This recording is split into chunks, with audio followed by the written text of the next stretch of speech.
तो दिल्ली के सियासी घमासान के बाद पड़ोसी राज्य उत्तर प्रदेश का भी रुख करते हैं, जहां 2027 के विधानसभा चुनाव की लड़ाई भी 2025 के दिल्ली विधानसभा चुनाव वाले मुद्दों के इर्द गिर्द ही बुनी जा रही है।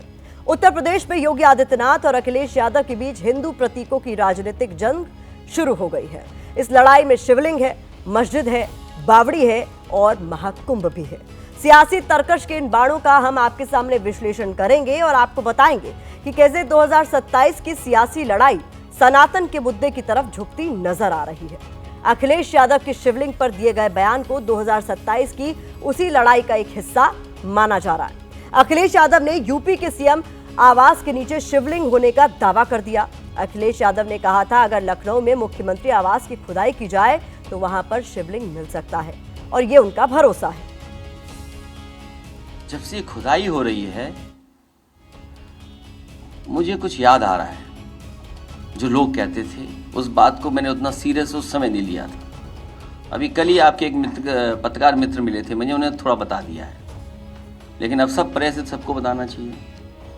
मुख्यमंत्री आवास में भी शिवलिंग है, इसकी भी खुदाई होनी चाहिए। सच में हमारा मानना है, हमारा भरोसा है कि वहाँ पर एक शिवलिंग है, उसकी खुदाई के लिए हम सब लोगों को तैयारी करनी चाहिए। जिस समय अखिलेश यादव सीएम हाउस पे शिवलिंग खोजे जाने की मांग कर रहे थे, उनके चाचा शिवपाल सिंह यादव मुस्कुरा रहे थे। आपने गौर किया होगा कि इस गंभीर मुद्दे पर बयान देते समय अखिलेश यादव खुद भी मुस्कुरा रहे थे। आमतौर पर अखिलेश ऐसे दिखाई नहीं देते हैं। माना जा रहा है कि वो मस्जिदों में मंदिर ढूंढने की मांग करने वालों पर तंज कस रहे थे, जिसका सबसे ताजा सबूत संभल की जामा मस्जिद और आसपास देखा जा रहा है। अखिलेश यादव के इस बयान को मस्जिदों में शिवलिंग खोजने के विरोध से जोड़कर देखा जा रहा है। बयान को अल्पसंख्यकों को साधने की कोशिश बताया जा रहा है। साथ ही हिंदू मुस्लिम मुद्दे पर योगी सरकार को घेरने वाला प्रयास भी माना जा रहा है। इसे पीडीए की मजबूती से जोड़कर भी देखा जा रहा है। शिवलिंग की तलाश में खुदाई पर तंज कसा गया तो बीजेपी जुबानी कुदाल फावड़ा लेकर मैदान में उतर आई। अखिलेश को शिव से लेकर सनातन तक की घुट्टी पिलाई जा रही है।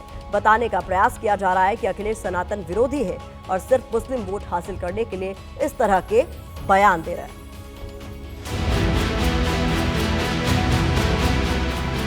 अखिलेश जी मुस्लिम वोट को अपने पाले में बचाए रखने के लिए काम बोल रहे हैं और उनका कोई मतलब नहीं है। मुसलमान खुश रहे, हमारे बोलने से हमको वोट दे। अखिलेश यादव को केवल मुख्यमंत्री आवास ही दिखा रहा है। इटावा में उनका भी तो आवास है, पहले वहाँ खुदवा के दिखवा लिया। जब सब जगह करा तो वहाँ भी कर लेंगे बात खुदाई। अखिलेश जी के कहने पर भी एक खुदाई हो जाए और मुख्यमंत्री हाउस में भी खुदाई हो जाए।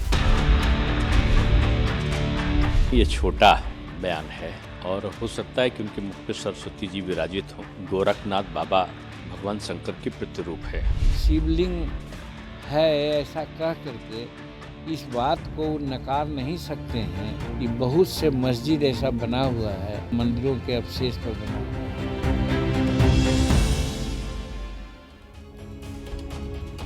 शिवलिंग खोजने के मुद्दे पर बीजेपी और उसके साथियों ने अखिलेश यादव को घेरा, उन्हें सनातन विरोधी बताने की कोशिश की। अखिलेश यादव भी ये बात बखूबी जानते रहे होंगे, इसीलिए अपने बयान के अगले हिस्से में उन्होंने महाकुंभ का मुद्दा भी उठा दिया।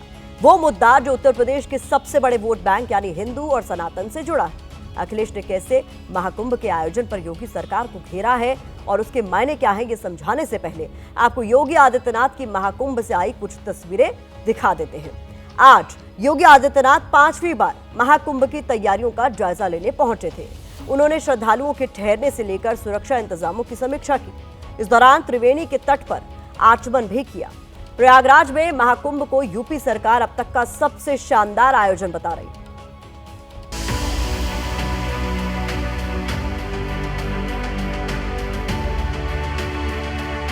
7,000 से अधिक संस्थाएं अब तक आ चुकी हैं। 1.5 लाख से अधिक टेंटेज की व्यवस्था मेला प्राधिकरण ने यहाँ के लिए किया है और ये कार्यक्रम युद्ध स्तर पर आगे बढ़ रहा है। पूरे आयोजन को पूरी भव्यता के साथ यहाँ पे आयोजित करने का गौरव यहाँ पे डबल इंजन की सरकार को प्राप्त होगा।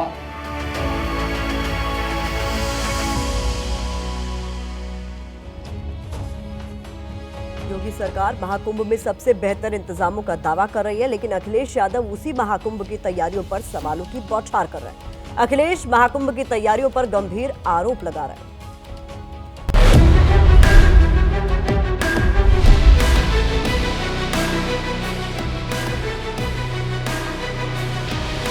दिल्ली का काम अधूरा है और 20 से ज्यादा ब्रिजेस बनने हैं उसमें, तो आप सोचिए 13 दिन या 14-15 दिन में कैसे ब्रिजेस बन जाएंगे।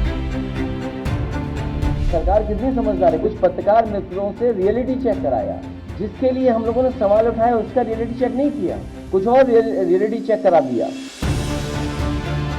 जब पत्रकार का रियलिटी चेक हमने देखा तो हमने भी अपने पीडीए पत्रकार से कहा इसका भी रियलिटी चेक कर दो पत्रकार का।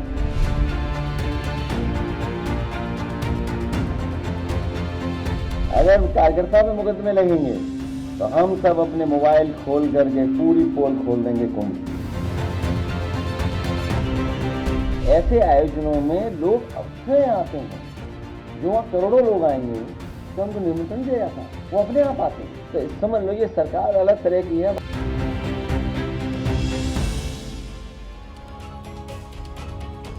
महाकुंभ पर आपने अखिलेश यादव का पूरा बयान सुना, इसके मायने क्या हैं? माना जा रहा है कि इस बयान के जरिए वो खुद को सनातनियों का हितैषी और बड़ा शुभचिंतक बताने की कोशिश कर रहे हैं।